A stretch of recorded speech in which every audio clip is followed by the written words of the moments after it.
The chandelier above the mansion's living room glowed softly, but no one was looking at it. All eyes were fixed on the woman in red. The billionaire's wife stood at the center of the room, her jaw tight, her breath sharp, her hand rising slowly into the air, not in a rush, not in anger alone, but with the confidence of someone who had done this before and never been stopped. Around her, the mansion froze. The maids stood stiff, their backs straight, their eyes lowered. The guards near the doorway didn't move. Even the man in the tailored suit behind her held his breath. Everyone knew what was coming. When her hand went up, it always came down. Silence swallowed the room. You could hear it in the shallow breathing, in the soft rustle of uniforms, in the quiet fear that settled into every corner of the marble floor. The young maid stood directly in front of her. She was new. Her uniform still looked stiff, untouched by time. Her hands were folded in front of her, her face calm, almost unreadable. She didn't look away, but she didn't challenge anyone either. The billionaire's wife stepped closer. "You think you can embarrass me?" she snapped, her voice cutting through the silence like glass. Her hand lifted higher. A maid at the back turned her head away. Another closed her eyes. Someone whispered a prayer under their breath. The slap was coming. But something strange happened. The sound everyone expected never came. Instead, there was a sharp intake of breath. A gasp. A sudden ripple of shock that ran through the room like electricity. The billionaire's wife's arm stopped in midair. Her eyes widened. Her wrist was caught, held, firmly. No one spoke. No one moved. The silence was heavier now, thick with disbelief, fear, and something dangerously new. Because in that frozen moment, everything the household believed began to crack. Before that frozen moment, before the raised hand was stopped, the mansion already lived in fear. It was a fear no one spoke about out loud. A quiet, disciplined fear. The kind that learned when to look down, when to stay silent, and when to disappear into the background. The mansion itself was beautiful. White marble floors that reflected the sunlight. Tall glass windows framed by gold-trimmed curtains. Crystal chandeliers that sparkled even in the afternoon. To outsiders, it looked like peace lived there. But inside, the workers knew better. They measured every step, every word, every breath. Because fear wore red in this house. The billionaire's wife ruled the mansion like a storm that could strike at any moment. When she entered a room, conversations died. Laughter vanished. Shoulders stiffened. She didn't need to shout to command attention. Her presence alone was enough. She liked control. Not loud control, but humiliating control. A misplaced cup. A stain on the floor. A towel folded the wrong way. Any small mistake could turn into a public punishment. A sharp insult. A threat whispered through clenched teeth. Sometimes worse. And everyone knew the rule. If her hand went up, you did not stop it. The workers had learned this lesson the hard way. Some had cried. Some had quit quietly in the night. Others stayed, telling themselves the same thing over and over. I need this job. My family depends on this. So they endured. The guards looked away. The cooks pretended not to hear. The maids lowered their heads and accepted whatever came. The billionaire himself was rarely home. And when he was, his wife changed completely. Her voice softened. Her smile returned. Her cruelty vanished like it had never existed. To him, she was charming, elegant, loving.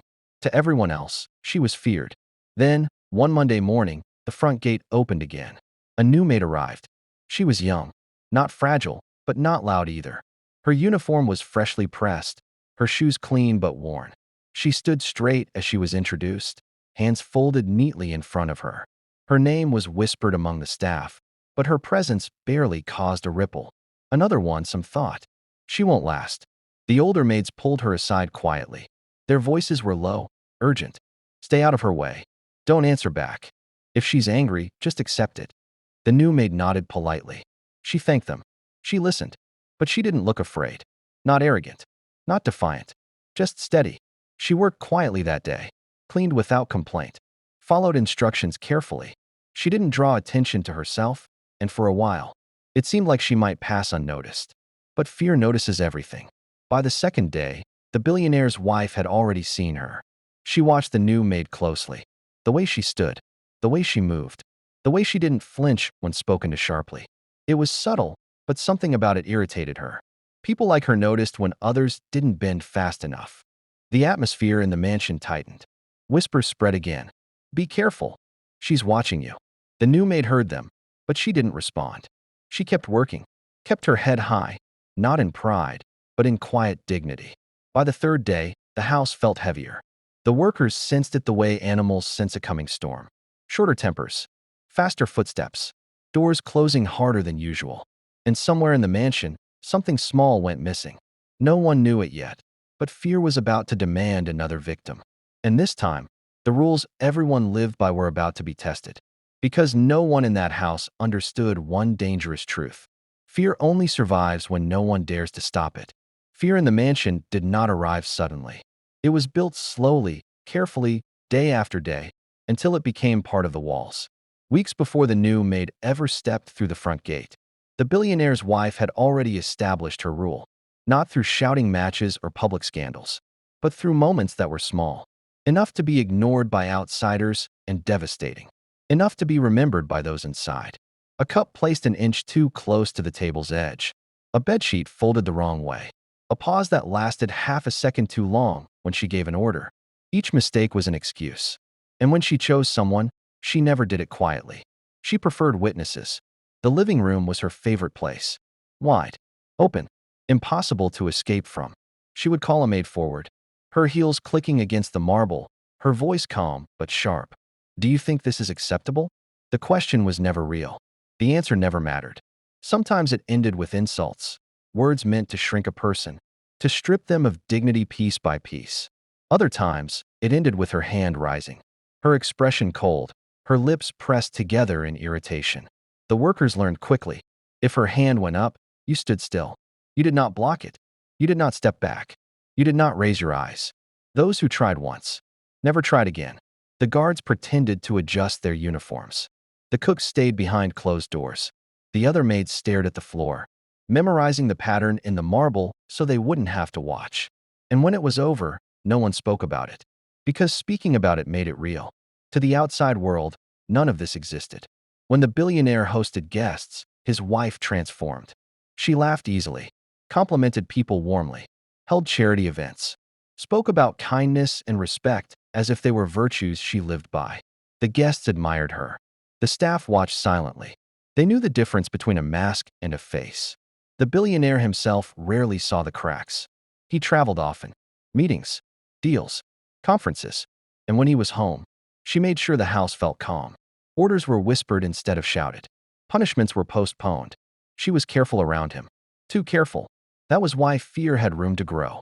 Then the new maid arrived. At first, she blended in.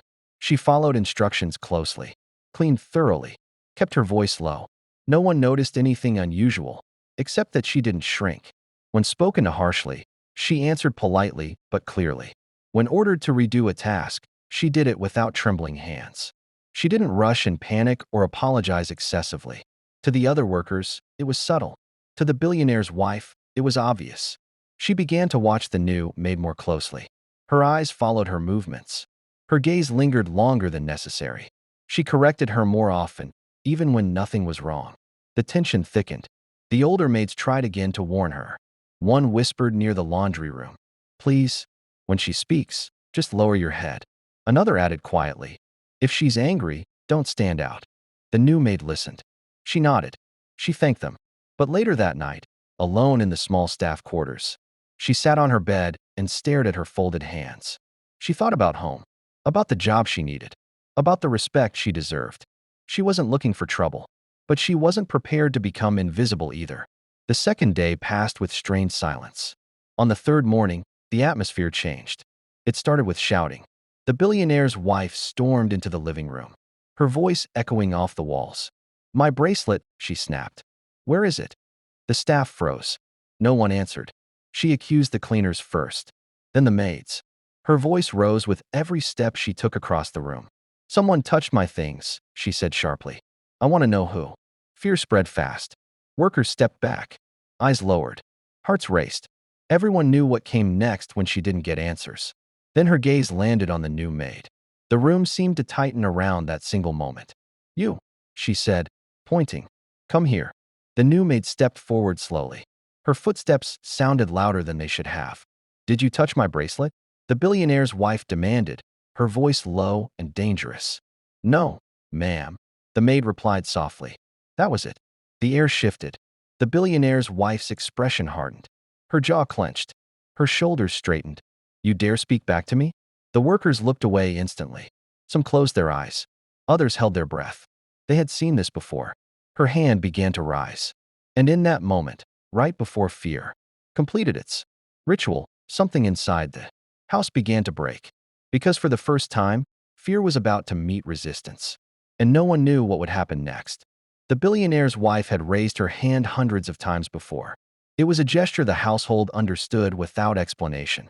A silent command. A warning. A punishment already decided. But this time, the hand did not fall. The new maid's fingers wrapped around her wrist, not roughly, not aggressively, but firmly enough to stop it. The contact was brief, yet it carried the weight of something forbidden. The room stopped breathing. For a split second, no one understood what they were seeing. The guards stared. The maids froze mid-step. Even the air seemed to hesitate. The billionaire's wife looked down at her wrist. Then she looked up. Her eyes widened, not in pain, but in disbelief. "Let go," she said, her voice dangerously calm. The maid didn't tighten her grip. She didn't raise her voice. She simply spoke. No. It was a single word. Quiet. Clear. And it landed harder than any slap ever had. Gasps rippled through the room. Someone dropped a tray in the distance. A guard took a step forward, then stopped, unsure whether he was allowed to intervene. The billionaire's wife yanked her arm back, stumbling half a step in her heels. "How dare you touch me?" she shouted. The maid lowered her hand immediately and stepped back, not in fear, but in respect. "I'm here to work," she said evenly, "not to be hit." Silence followed. The billionaire's wife laughed, a sharp, humorless sound. "You think you're special?" She sneered. "You think you're different from the rest of them?" Her voice echoed through the living room, loud enough for everyone to hear. "This is my house." She turned toward the guards. "Remove her. Now." No one moved. Not because they were disobedient, but because no one had prepared them for this. The hesitation lasted only a second, but it was enough. Enough for the billionaire's wife to notice. Enough for the maids to exchange quick, frightened glances. Enough for something unspoken to pass through the room. Authority was wobbling. The maid was escorted out moments later, but not roughly. The guards avoided her eyes. One of them even whispered, "Just wait here," as if he wasn't sure what would happen next. Inside, the billionaire's wife paced the living room like a storm trapped in glass. She demanded explanations, shouted questions no one could answer, accused everyone of disloyalty. But something had changed. The fear was still there, but it was no longer absolute. Later that evening, the staff gathered quietly in the kitchen. No one spoke at first. Then an older maid finally whispered. She stopped her. Another shook her head slowly. "No one's ever done that." A third voice trembled. "She's going to make an example of her." The words hung heavy in the air. Because everyone knew the rules. When power is challenged, it strikes back harder. The maid sat alone in a small side room, waiting. She replayed the moment in her mind, the raised hand, the stillness, the choice she had made in less than a heartbeat. She hadn't planned it, but she didn't regret it either.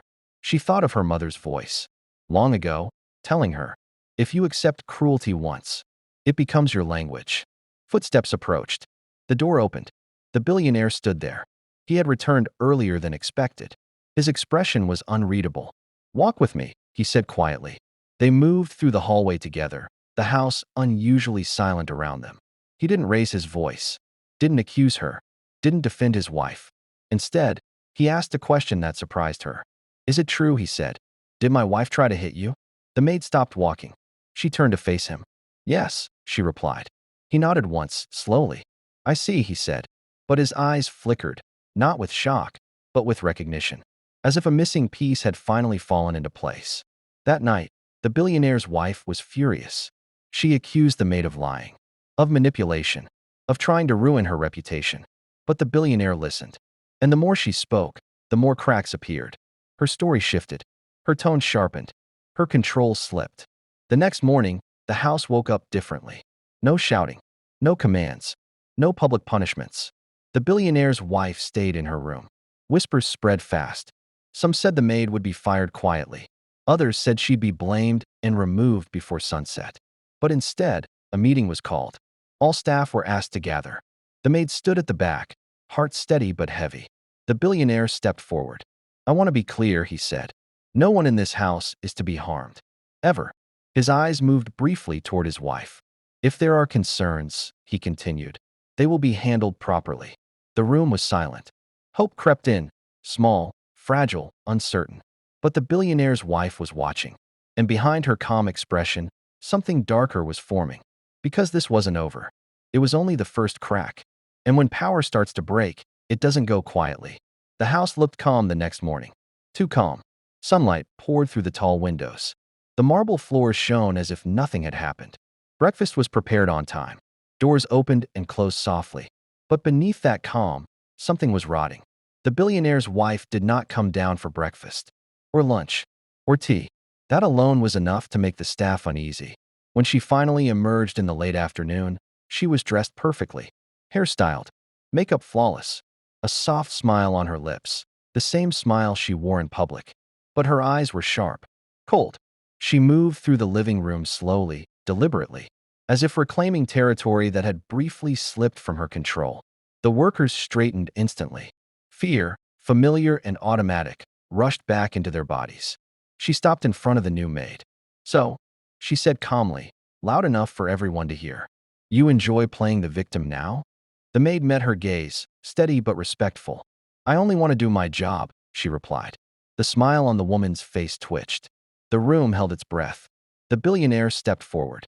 "You tried to strike a worker," he said, his voice low. "Is that true?" The woman laughed lightly. "She's exaggerating. I was correcting her." The old woman tilted her head slightly. "Correcting," she repeated, with a raised hand. The smile vanished. "She disrespected me," the billionaire's wife snapped. "In front of everyone." The old woman nodded slowly. "And is that why the others look like they're afraid to breathe?" No one spoke. The billionaire's wife's eyes flicked around the room. For the first time, she noticed it, the tension, the lowered heads, the tight hands gripping aprons. She turned back sharply. "They're afraid because they know discipline." The old woman's voice remained calm. "No, they're afraid because they know you." That sentence landed harder than a slap. The billionaire's wife took a step back. "You don't understand." "Oh, I understand," the old woman interrupted gently. "I've understood for a long time." She turned toward the billionaire. "There are things you don't know," she said. "Things your wife never wanted you to see." The billionaire frowned. "What things?" The woman's breath hitched. "This is unnecessary." The old woman ignored her. "Years ago," she began. "Before wealth, before this house, there was another girl. A worker, just like this one." The maid's heart began to race. The staff leaned in without realizing it. "She was accused of stealing," the old woman continued. "Publicly, loudly, cruelly." The billionaire's wife shook her head. "That was a misunderstanding." The old woman's eyes hardened. "The girl was beaten," she said. "Humiliated. Chased." The billionaire's wife's voice cracked. "Stop." "She ran," the old woman went on. "She fell, and she never got up again." The room went silent. The billionaire's chest tightened. "What are you saying?" The old woman looked straight at him. "The girl died." A sharp gasp escaped someone's mouth. Another worker covered her lips. The maid felt her knees weaken slightly. The billionaire's wife staggered backward. "No," she whispered. "That's not." "It is," the old woman said softly. "And it was buried." The billionaire turned to his wife slowly. "Is this true?" he asked. She opened her mouth, closed it, opened it again. "I was young," she cried suddenly. "I didn't mean." "You meant to hurt her," the old woman said. "And you did." Tears streamed down the woman's face now, not from remorse, but from fear. The billionaire stepped back, as if seeing her clearly for the first time. Before anyone could speak again, the front door opened. Heavy footsteps echoed into the room. An older man entered, her father. His face was pale, his shoulders slumped, his eyes filled with dread. "I begged her to tell you," he said, his voice trembling. "I thought she had changed." The billionaire's wife collapsed onto a chair. "You promised," she sobbed. "You promised not to tell." Her father shook his head slowly. "I promised because I believed you." He turned to the billionaire. "There is more," he said quietly. The woman screamed. "No." But it was too late. "The family of the girl never forgave us," her father continued. "They searched. They waited." The room felt smaller now, colder. "They sent someone to this city," he finished. "Someone who wants justice." The billionaire's wife froze. What do you mean? Someone, she whispered. Before her father could answer, a knock thundered through the house. Not polite, not hesitant, demanding. Every head snapped toward the door. The knock came again. Boom, boom, boom. The guard rushed in, pale and shaking. Sir, he said, there's a man at the gate. He says he's here for her. The billionaire's wife screamed. He found me, she cried. He found me. The room plunged into chaos. Whispers, gasps, frantic glances. The billionaire stood still, heart pounding. Because the past his wife had buried was no longer knocking politely. It had arrived, and it wasn't done yet. The knock at the gate did not stop. It grew louder, heavier. Each strike echoed through the mansion like a reminder that the past could not be silenced forever. The billionaire's wife collapsed onto the marble floor. Her elegant composure shattered. Her hands trembled as she crawled toward her husband, clutching at his trousers like a lifeline. Please, she cried. Don't let him in. I'll explain everything. I swear. The billionaire didn't move. His eyes were fixed on the front door. The guard swallowed hard. Sir, he says he's waited long enough. The old woman closed her eyes briefly, as if preparing herself for what was about to unfold. The staff stood frozen, torn between fear and a strange sense of inevitability. The billionaire took a slow breath. Open the gate, he said. A collective gasp filled the room. No, the woman screamed. He'll ruin me. He'll kill me. But the billionaire gently removed her hands from his leg. He deserves to speak, he said quietly. And you deserve to listen. Moments later, heavy footsteps approached. A tall man entered the living room. His clothes were worn from travel. His face was hard, carved by years of restrained anger. In his hand, he held a folded photograph. His eyes locked onto the woman on the floor. So, he said coldly, it's really you. The woman sobbed uncontrollably. I'm sorry, she pleaded. I didn't mean. You didn't mean to kill her, he interrupted. But you meant to hurt her. He unfolded the photograph and held it up. A young girl smiled back at them, soft-eyed, innocent. My sister, he said. She worked hard. She never fought anyone. She only wanted to help our family. The maid felt tears sting her eyes. The man stepped closer. She told me about the shouting, the slaps, the humiliation, he continued. I told her to endure. I told her it would pass. His voice cracked. And then she ran from you. Silence swallowed the room. She fell, he said quietly. And she never stood up again. The woman screamed, covering her ears. The billionaire stepped between them instinctively. Are you here for revenge? He asked. The man shook his head slowly. I came for truth, he said. And for justice. The woman looked up desperately. I'll pay you, she begged. Anything. The man laughed bitterly. Money won't fix what you broke. As he spoke, something slipped from the woman's pocket. A phone. It hit the floor, screen lighting up. The billionaire noticed it first. A message glowed on the screen. Once you marry him, everything becomes yours. His heart dropped. He picked up the phone, his hands suddenly unsteady. Another message appeared. If he starts suspecting anything, use the recording. The room went cold. What recording? The billionaire asked, his voice barely audible. The woman's eyes widened in terror. Don't, she whispered. Please don't read it. But it was too late. He opened the audio file. Her voice filled the room, laughing, confident, calculating. Once I marry him, his properties, his shares, everything will be mine. And if he tries to leave, I'll destroy him with the recording. The billionaire's knees weakened. The recording ended. Silence returned, but it was different now. Heavier. Final. The man from the gate exhaled slowly. So this is who you are, he said. The billionaire closed his eyes. Tears slipped down his face. Not loud, not dramatic, just broken. The woman crawled toward him again. I loved you, she sobbed. He stepped back. Love doesn't control, he said quietly. Love doesn't destroy. He looked at her, really looked. I'm calling off the wedding. Her scream echoed through the mansion. The man from the gate stepped forward. She must answer for what she did. The billionaire nodded. For the first time, fear had found its owner. And it was not the maid. The mansion was quiet again.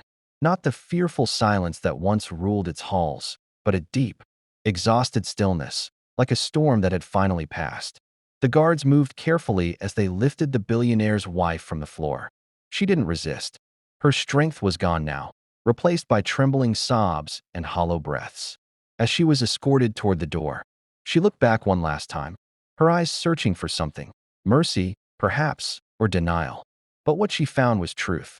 The man who had once planned to spend his life with her stood still, his face calm but distant. He did not shout. He did not insult her. His silence carried more weight than anger ever could. "You will answer for everything," he said quietly. "That is the only way forward." She nodded weakly, tears streaming down her face. As the doors closed behind her, a long breath escaped the room, one no one realized they had been holding for years. The staff stood frozen, unsure if it was really over. Then the billionaire turned to them. "No one here is replaceable," he said. "No one here deserves fear in place of respect." Some of the maids lowered their heads, overcome. Others wiped silent tears from their faces. And then his gaze found the new maid, the one who had stood still when everyone else looked away. "You didn't raise your hand to fight," he said gently. "You raised it to stop injustice." She shook her head slightly. "I only did what was right." He smiled, a tired but genuine smile. "That," he replied, "is how everything changed." For the first time, the mansion felt different. Lighter. As evening settled in and the lights dimmed, peace returned, not because power remained, but because truth had finally been allowed inside. And fear, at last, had lost its place. Sometimes, the most powerful change doesn't come from wealth, status, or authority. It comes from one quiet moment, when someone refuses to look away. This story wasn't about a mansion, or a billionaire's wife, or even justice in a courtroom. It was about courage, the kind that stops a raised hand and exposes a hidden truth. If this story moved you, if it reminded you that silence can be broken, share it with someone who needs to hear it. And if you believe stories like this deserve to be told, subscribe for more. Because sometimes, one voice is enough to change everything.